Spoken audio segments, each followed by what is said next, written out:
So here at IFA 2011, what have you been talking about? What's the latest news? First, I'm going to describe the Eink technology, how it works, and therefore some of the subsequent products that I'll show you will make more sense. Essentially, the technology is called electrophoretic. It's made by Eink. It's a dual pigment microcapsule that I have in my hand as an example. We got white and black pigment, and they are charged, and with a voltage applied across the microcapsule, you can cause these particles to go to the surface depending on the polarity of the charge. And when you look at the microcapsule from above, you will either see a white or a black dot. We have the ability to mix these and cause grayscale as well. We can do 16 shades of gray. We take these microcapsules and we coat them on sheets of plastic, which are about yay big, and we can go a kilometer long. A kilometer long? Yes. And we make them in rolls. It's a roll-to-roll processing. And you cut the piece out, or what is that? And then once it's shipped to the next location, we cut pieces depending on what the application is, and it looks just like this. This is an actual e-ink display that's used in many of the e-readers. This is also an actual e-ink display that is used. This is a 9.7-inch display. That's what it is. This is the real product. It is not a demonstrator unit. This is the actual product. And but it looks like just a piece of plastic, kind of. It is actually plastic, and essentially what you have here is these microcapsules, which are extremely small, and they are coated on the surface. And we have several other layers to protect the microcapsule surface, as well as we have release liners that our customers will peel off before they laminate the product. What is this kind of like mirror thing here? That is essentially a release liner on the back that we peel off, and I'll show you how it works. And this is what we ship to our customer. When they receive it, what they do is they peel off this layer, and you can see that the display has an adhesive surface here that they will take this display and laminate it to a glass TFT backplane. And then when the product is finally built, they will also peel off the top release liner, exposing the actual display. This is just to protect from scratches and things like that. So you can see the display itself is a lot thinner than this entire stack that we ship. You can feel the thickness of this.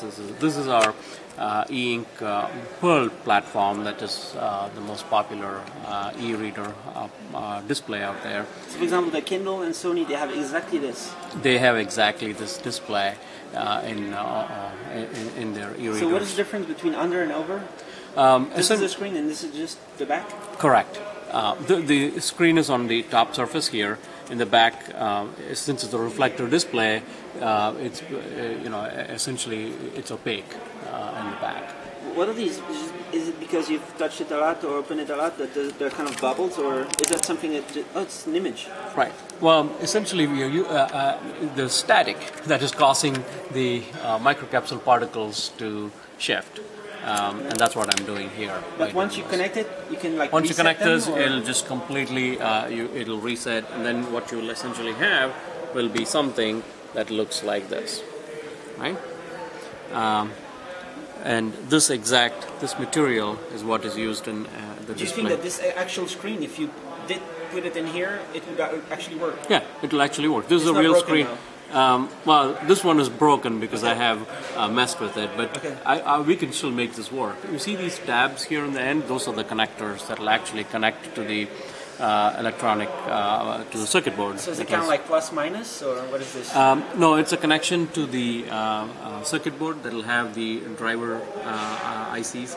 It'll have row and column drivers as well as the display controller, which links up to the microprocessor that ultimately will drive the display. It kind of manages them and knows exactly where they all are. These exactly. balls. So there are pixels here. There are these microcapsules, and they are arranged in X and Y configuration. And in this display, there's 800 pixels on the X direction and 600 pixels on the Y direction. It's a SVGA display. Under each pixel, we have dozens of microcapsules. Dozens? Dozens. So we have a lot more resolution to give. This already is a fairly high resolution display. It's 167 dots per inch. That's what we ship today. This display right here is 167 dots per inch display. But we are in the process of launching a 300 dots per inch display. Epson is building a chip for us that will drive that display. And then we can start showing information, including maps, charts, this kind of stuff that you need high resolution to show. But when you say dozens of capsules per pixel, does that mean you can have a dozen times VGA resolution? Oh yeah, we can. We are not limited by the display material itself. We are limited by the backplane electronics, the TFT backplane. Right. And in this example, you can see we've achieved a display performance which is better than paperback book.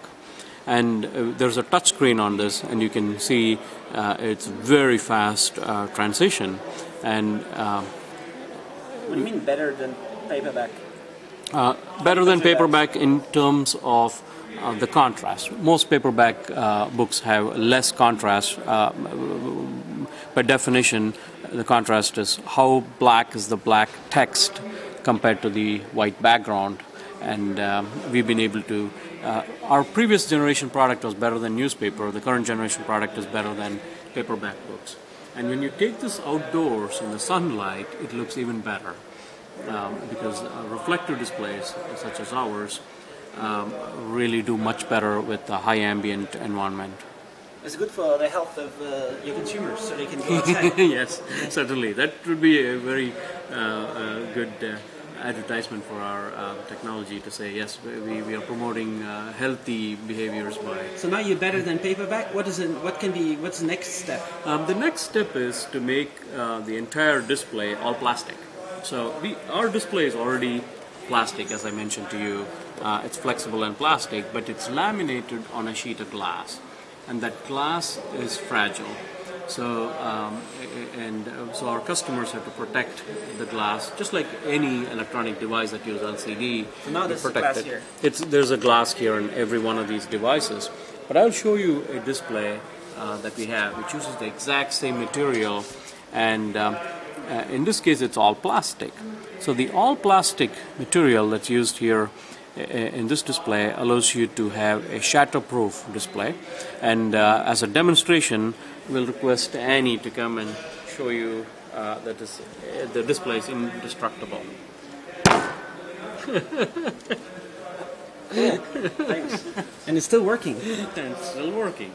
You can see that it is still working. I don't think her hand is working so well anymore. She's probably injured her fist, but the display is still working. It's very, very tough display. It's very rugged, and obviously sunlight readable. It's extremely thin and very light. You can see that we haven't increased the thickness of the credit card, nor does it weigh anymore. Is there any risk that when you go from glass to plastic, you lose some of the contrast?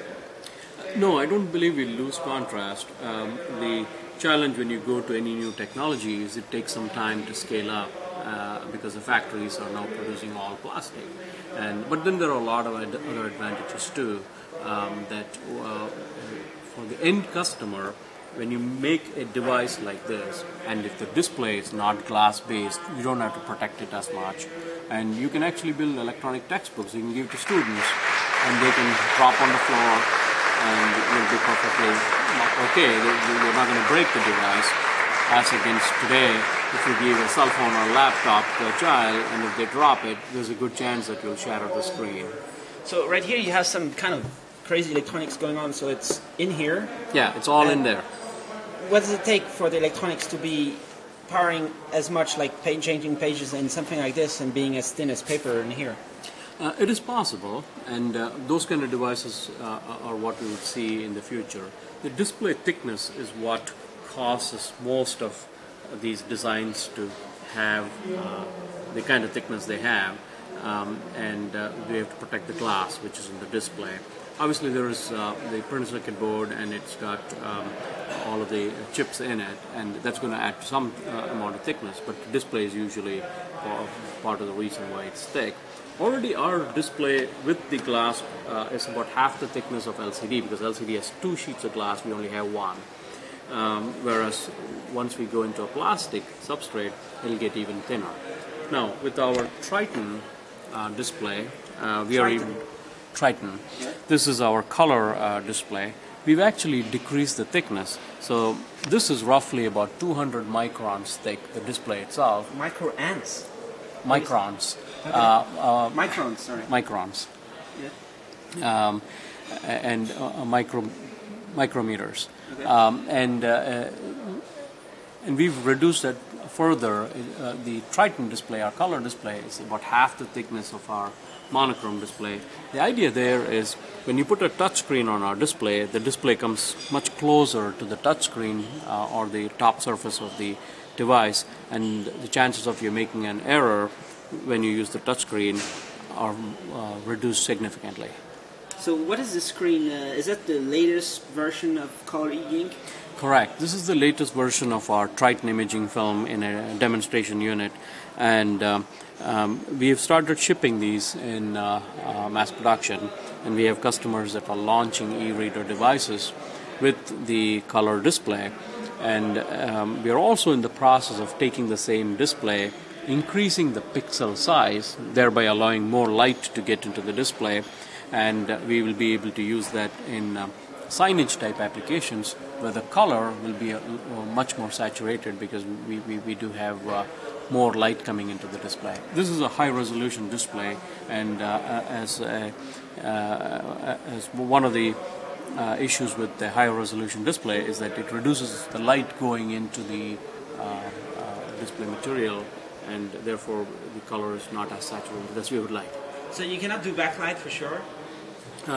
We can actually do lighting, it would be called front light rather than backlight, and so in dark environment you can absolutely view this with a front light. Does that help with the color E-Ink? It will help with the color E-Ink, but as you know, once you put a light, you're going to consume more power.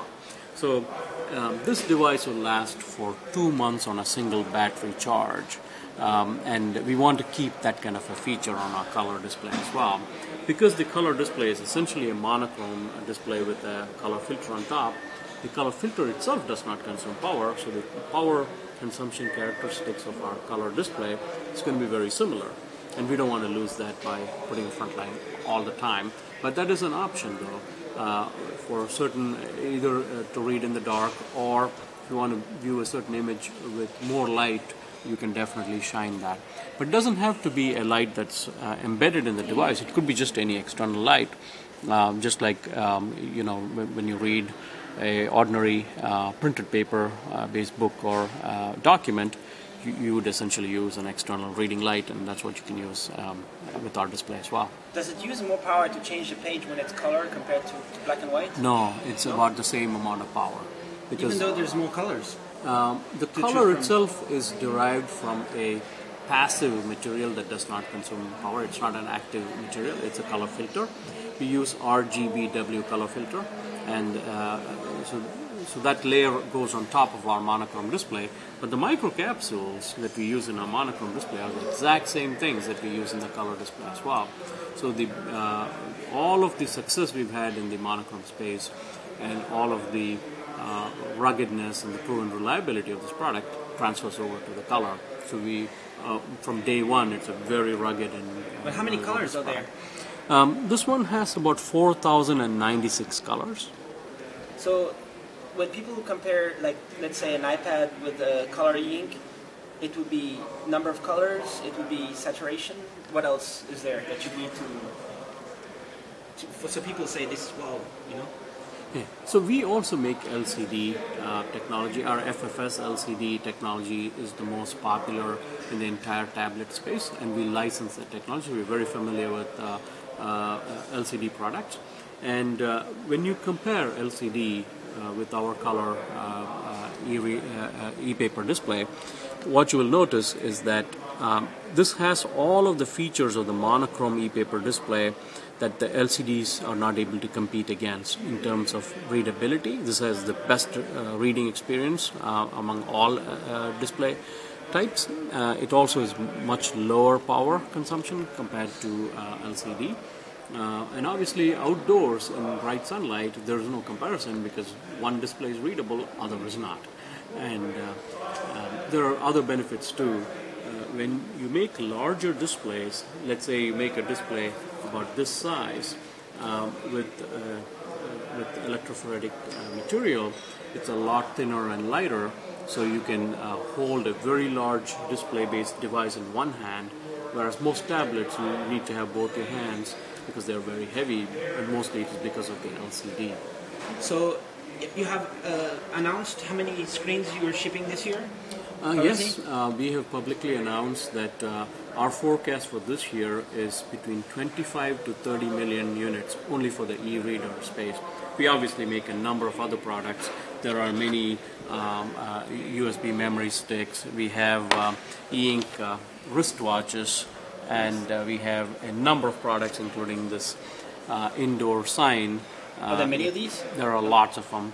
Yeah. So these are obviously smaller displays and they're shipped in larger volume. The e-reader space itself, we have forecasted between 25 and 30 million units this year. Just 25, 30 million of kind of basically something like these? Exactly. And for these type of devices. And in comparison, last year we shipped a little over 10 million devices. The previous year it was 3 million, and the year before it was 1 million, and prior to that it was 300,000 and 100,000. So we've been tripling in volume for a few every years. Year. Yes. And like it's going to continue forever? Or when? We wish. Eventually what will happen is that we will go after other market segments. Mostly the books of leisure reading is what is where we've been successful so far. And our intent is to go after electronic textbooks in schools. And when we do that, we believe that it will be a much larger market, and it'll create new market penetration for us. And obviously the volumes will go up, and we hope to sustain that. And we are also looking at the signage market. We're looking at a number of other non-publishing type applications to make this display successful. The potential market is maybe 3 billion people, right? Who can read? In the e-reader space, you're absolutely right. But these 3 billion people can also use Eink wristwatches, they can use Eink smart cards, they can use MiFi devices with our display, they can have cell phones with secondary displays. There's a whole host of applications that they can use our displays. All right, so, and can you just say a little bit about the FFS? What's going on with that? The FFS technology, it's fringe field switching. It's a technology that comes out of this company called Hydis, and Hydis is part of Eink's portfolio companies. And it's a very interesting LCD technology that allows you to have a tablet that will work for 10 hours on a single charge, whereas most laptops only work for 3 or 4 hours. It's also much better color saturation, faster response time. It's a very unique technology that's the #1 choice in the tablet space. And also we are seeing applications in mobile phones, in TVs, and a whole host of other things with that LCD technology. So it's totally on the market? It is already in the market in mass production. And has been for a while? Has been for a couple of years now at least. Couple of years, and it's only going to go up? It continues to go up. But our model there is we mostly license our technology to other LCD companies that will actually produce a device. All right. And because you have a small battery somehow in here, and if you had a battery in like let's say a thing like this, how would you charge the battery? There are obviously several ways to do it. One would be you could potentially charge it with a solar cell in the future. You can also charge with the RF signal. We've got customers that have a display with a RF receiver. Just from the RF signal, there is enough power left over to energize the display. So it's very low power display technology. To change a page once, there's like, you don't need so much power. Could you hit the device? What could you do? It's microwatts. Microwatts. It's very, very low power. All right, thanks.